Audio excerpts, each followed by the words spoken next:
final section of the first loop of the race took cruise towards the N8 National Road between Bloemfontein and Kimberley on the way to the designated service point at De Brug. A couple of road crossings provided good spectator viewpoints as the cars headed back to race headquarters. There was plenty of action and drama at the front of the field as the lead cars headed for the designated service point and 15-minute compulsory stop back at De Brug. Pikkie Labuschagne and Rikus Erasmus found themselves behind the Team Castrol Toyota Hilux of Duncan Force and Rob Howie, and race cam action from the Rubicon Racing Toyota puts armchair enthusiasts in the driving seat.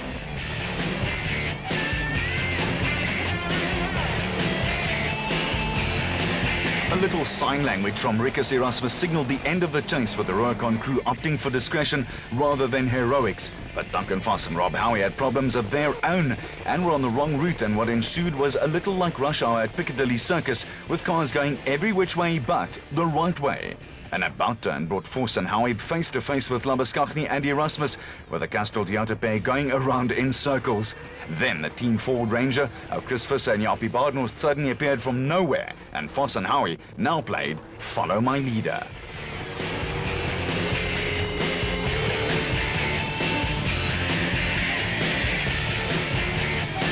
Now a replay from the Rubicon Toyota Hilux with more sign language from Rikus Erasmus pointing out to Pikkie Labuschagne they had missed a turning. Now it was Labuschagne and Erasmus who were going around in circles, with special vehicle leaders Marius and Yolanda Free joining in the fun. Duncan Foss and Rob Howie was setting off after the Visser Badenhorst Ford, which was also on the wrong route, and more sign language from Erasmus indicated that the Rubicon Toyota crew had everything sorted out and was back on the right track. He was right, and after all the fun and games, the Rubicon Toyota was now in the lead. It was Pikkie Labuschagne and Rikus Erasmus who now had a clear road ahead of them. In a short space of time, the situation at the front of the field had dramatically altered. In the production vehicle category, reigning champions Chris Visser and Japie Badenhorst had now dropped to second place and were being chased by Duncan Force and Rob Howie, who were right on the Ford's tail. While Pikkie Labuschagne and Rikus Erasmus were not factors when the production vehicle championship was concerned, Visser and Badenhorst and Force and Howie were in the thick of the title race. The problem for the Toyota crew was that catching the Ford was one thing, and then getting past in the thick dust a whole new ball game. Behind the Castrol Toyota special vehicle leaders, Marius and Yolanda Free had dropped a few places on the road, with the PHB bat now coming under pressure from Alfie Cox and Jürgen Schroeder, who were in a menacing fourth among the production vehicles in the PS Laser Nissan Navara. Back on board with Labuschagne and Erasmus, and now the race took another turn. There was a lot of activity in the cab, and body and sign language suggested that they were lost again. Aerial footage shows the Rubicon Toyota Hilux cutting across country to nip in behind the Visser Badenhorst Ford and just ahead of the Foss-Howie Toyota combination. It was only a matter of seconds before Duncan Force and Rob Howie steamed past the Rubicon Toyota, and body language suggested Pikkie Labuschagne wasn't happy about going from first to third in a short space of time.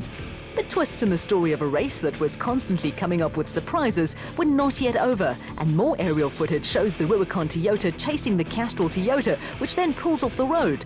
Fuel pressure problems have plagued Duncan Force and Rob Howie throughout the season, and it looked as though the problem had cropped up once again. Out of the air, Pikkie Labuschagne and Rikus Erasmus get ahead of the Castrol Toyota once more, with Marius and Yolanda Free right behind them, with Alfie Cox and Jürgen Schroeder and Colin Quinton Sulwalt also part of a closely bunched train of cars that go past the standard Castrol Toyota. The factory Team Ford Ranger of Chris Visser and Japie Badenhorst was first into the designated service point at the De Brug race headquarters for a compulsory 15-minute stop. It had been a fascinating morning, with fortunes swaying backwards and forwards.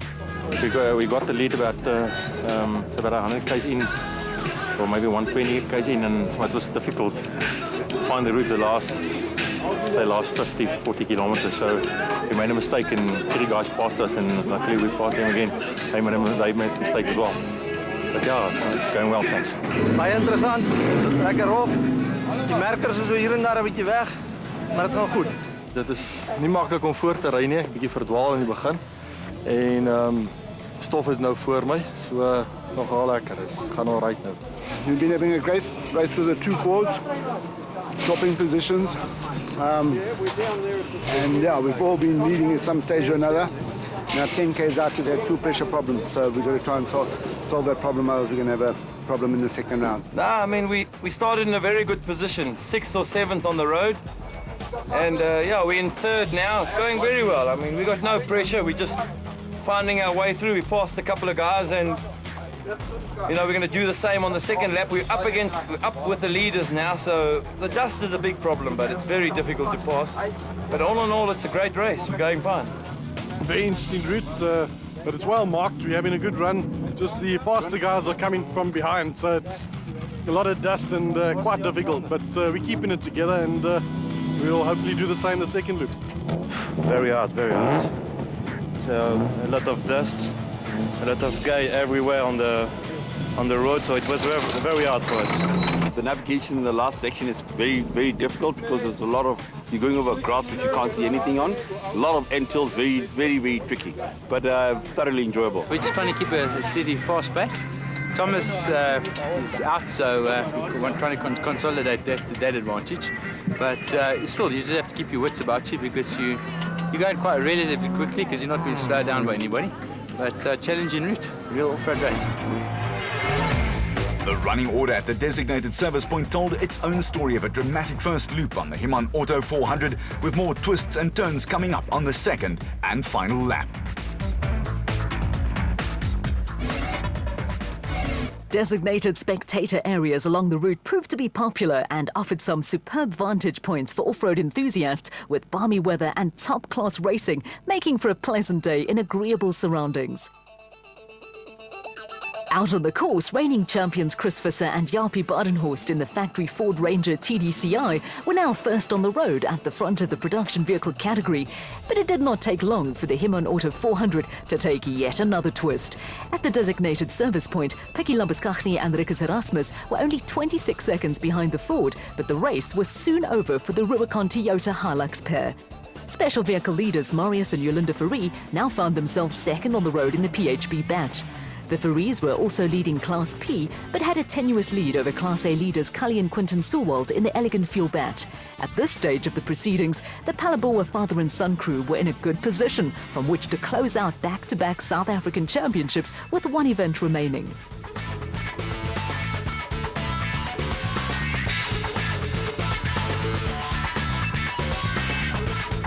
With Labuschagne and Erasmus reduced to spectator status, Alfie Cox and Jürgen Schroeder had unobtrusively worked their way from 6th in the production vehicle category to 2nd behind the Visser Badenhorst Ford Ranger. Retirements had also played into the hands of Lance Woolridge and Ward Huxtable, who were now 5th on the road and 3rd amongst the production vehicles. Evan Hutchison and Dani Stassen had also made up ground in the Motorrad Revo, but the biggest movers of the day were Herman and Wichard Sulwald, who'd gone from 27th on the road and 13th among the specials to 7th on the road and 4th in the special vehicle category.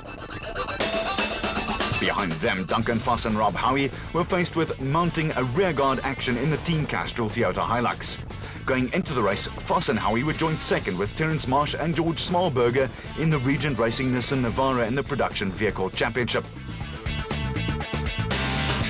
After their fuel pressure problem, the Toyota crew now had Marsh and Smallberger on their tail, who went past the stricken Rubicon Toyota, where Rikus Erasmus had a sad story. Ons het steringpomp wat oppak het. So ons is uit die race uit. Hy wil nie draai nie. So volgende jaar weer. The father and son team of Nick and Ryan Harper have had an up-and-down season in the Motorrad bat and had fallen more than 5 minutes behind special vehicle leaders Marius and Yolinda Fourie.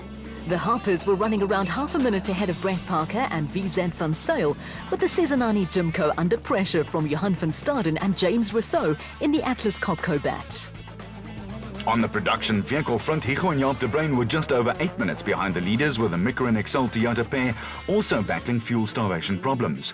The father and son pair had around a minute to spare on Northwest Province veterans Yanni Visser and Yorks Leroux, who were also looking to stay in the production vehicle title race. Not far behind the international Toyota were Botswana driver Keith Totoy and Bloemfontein co-driver Vivian McLaughlin, who were having a steady run in the White Star Racing bat. De Tooy and McLaughlin were running just ahead of Christian De Plooy and Henk Janse van Vieren in the RFS BMW X3. It was De Plooy's first outing since getting married, with minor niggles adding up to a frustrating day for the young Pretoria crew.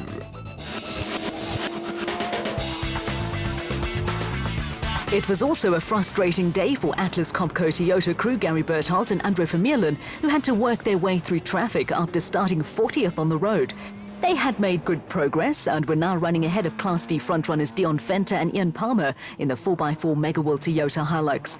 Keith and Andrew Macanetti were in complete control of Class B in the Zarko, and behind them, Dirk Putter and Koos Claessens in the Sizwe Toyota Hilux had a commanding lead at the front of Class E.